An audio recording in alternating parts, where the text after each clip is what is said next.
هيئ المكان. هيئ المكان لنا 5 دقائق، بعد شوي سنهيئ المكان. كيف نهيئ المكان؟ أريد أن تغلق الأبواب، الأصوات اللي تسمعها تكون قليلة جدا، هذه كلها هيئ المكان. ما أبغى إزعاج كثير، يعني ممكن يكون في أصوات، لكن بتكون أصوات لا تشتت لا تشغل. جيد؟ طيب، احنا دائما نقول هيئ المكان والزمان، لكن احنا الآن مضطرين ان نعملها في هذا الزمان، ولا سنأخذ بالاسترخاء والتنويم أن يجب أن يكون الزمان مهم جدا بحسب إيقاع الجسد. جيد؟ ما أدري مر عليكم شيء اسمه إيقاع الجسد. الجسد يمر بمراحل إيقاعية داخل في حياته، يعني في حياته اليومية. يعني في ناس في مرحلة الظهيرة، وأفضل هذه شيء لمرحلة الظهيرة هي مرحلة الاسترخاء، إنما يفضل أن تكون البطن غير ممتلئ بالأكل وغير فاضي مرات.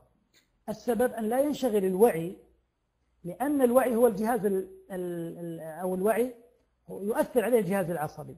فإذا كان الإنسان جائع سيأخذ أكبر مساحة من الوعي، ستذهب إلى منطقة المنطقة التي تطلب الأكل، لمنطقة المعدة أو الأعصاب التي تحف بالمعدة، فتعطيها إشارات للدماغ، فيجلس العقل منشغل. هذا رقم 1. أيضا امتلاء البطن يكون ممتلئ جدا، فالدم الذي في أعلى الجسم ينزل للأسفل للقيام بمهمة الهضم. أيضا الزمان يجب أن يكون الوقت، عندما نقول الظهيرة أفضل شيء وليس دائما. وجدوا أن في الإيقاع الجسد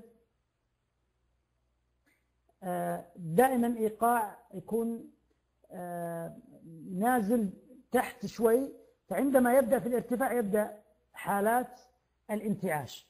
عشان كذا لا نريد أن يكون إنسان في حالة مرهقة، أو يريد أن كما يقال لا يريد أن ينام. جيد؟ لا نريد أن ينام، يعني ما يدخل موية وين؟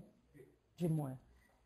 يعني لا تقوم بعملية الاسترخاء وأنت بحاجة إلى أن تنام، ولا تقوم بعملية نعيد مرة ثانية، لا تقوم بعملية التنويم وأنت بحاجة إلى النوم، بل قم بعملية التنويم وأنت في حالة وعي شديدة جدا.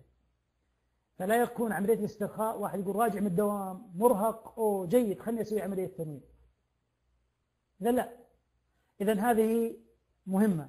المهمة الثانية لا يكون الإنسان منشغل بشيء. يعني المرأة طفلتها الصغيرة تصرخ تريد حليبا، أو تفكر بزوجها الذي لم يرجع من الدوام تأخر، أو الرجل مثلا عند معاملة لازم ينهيها، يقول لا، الأفضل لا تكون في هذه الفترات.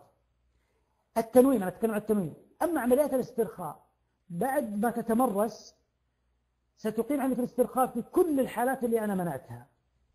لاحظوا، الشخص إذا تمرس في التنويم وفي الاسترخاء سيصل إلى درجة أنه ممكن أن يسترخي وهو في طابور التنس، أو كما يقال الخبز. يعني واقف أنا في طابور تنس وعندي صف قدام، ممكن أعمل استرخاء وأنا واقف. واضح؟ يعني ما الناس يستغربون، يعني معقولة وأنا واقف أقدر استرخي؟ نعم، الاسترخاء مو فقط والواحد نايم وعلى سرير، لكن في بداية التدريب دقيقة بس.